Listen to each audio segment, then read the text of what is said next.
When the Endsars protest caused the scrapping and dissolution of the armed squad, leading to the establishment of SWAT, Nigerians heaved a sigh of relief, hoping that would bring to an end police brutality in the country.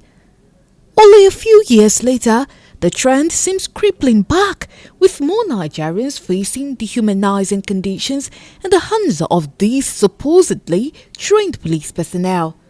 The continued molestation of citizens by the police in many states is only a confirmation that men of the force may have not learnt any lessons from the Endsars saga. Nigerians have rated the police low over the resurgence of human rights abuses. Many wonder if the force have forgotten how remorseful they were after the Endsars debacle and the training they received for a positive change.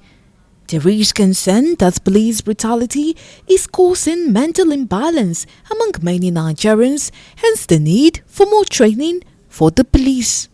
And I want to advocate that police authorities should engage in serious training of police officers and personnel. Serious training. They should invest heavily in it because our police need to be trained and retrained so that their nature can be transformed to be the kind of police that we need in a democracy. But the most important thing of any institution of government is training, orientation of the job, because most of these police personnel are young school leavers. Yet the people that left a secondary school with their school leaving certificates, their SSCs, some are diploma holders. So you will not compare their level of orientation with those that graduate with masters, with PhD. So all we are saying is that let the government constitute a training program, a continuous training program for the police. While some blame the police for allegedly not respecting the fundamental human rights of the citizenry, others frown at the non-professionalism of the personnel when carrying out their duties. But the police is not admitting total complacency. They insist that some deviant Nigerians are responsible for the ill treatment they get from its personnel. According to the force public relations officer Muyiwa Tejobi, many Nigerians claim unnecessary rights even when they are wrong. A trend, they said, compels police personnel to overreact in some cases. Of the public, because almost 80% of them is not aware of what the law says, ignorant of provisions of the law.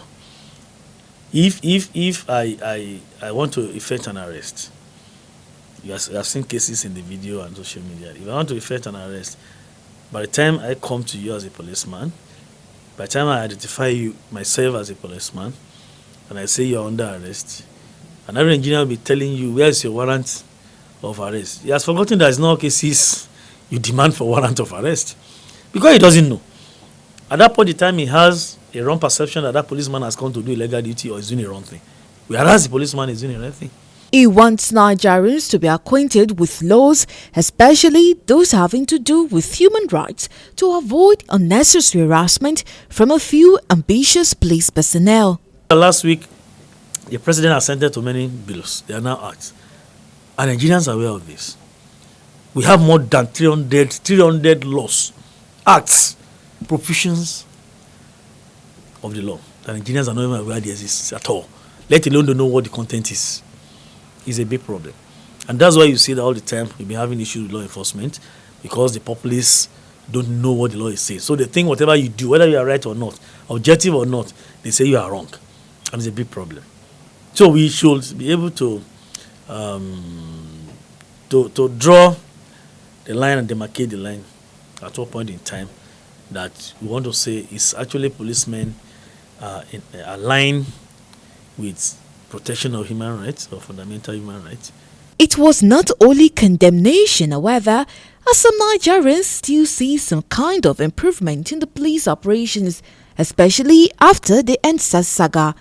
To some, the spate of brutality had reduced, though there are still some bad eggs among the police personnel who give the force a bad name. Such people, they say, must be made to face the law when indicted. In all, they want the government to consider more training and sensitization methods to help change the mode of the police operations.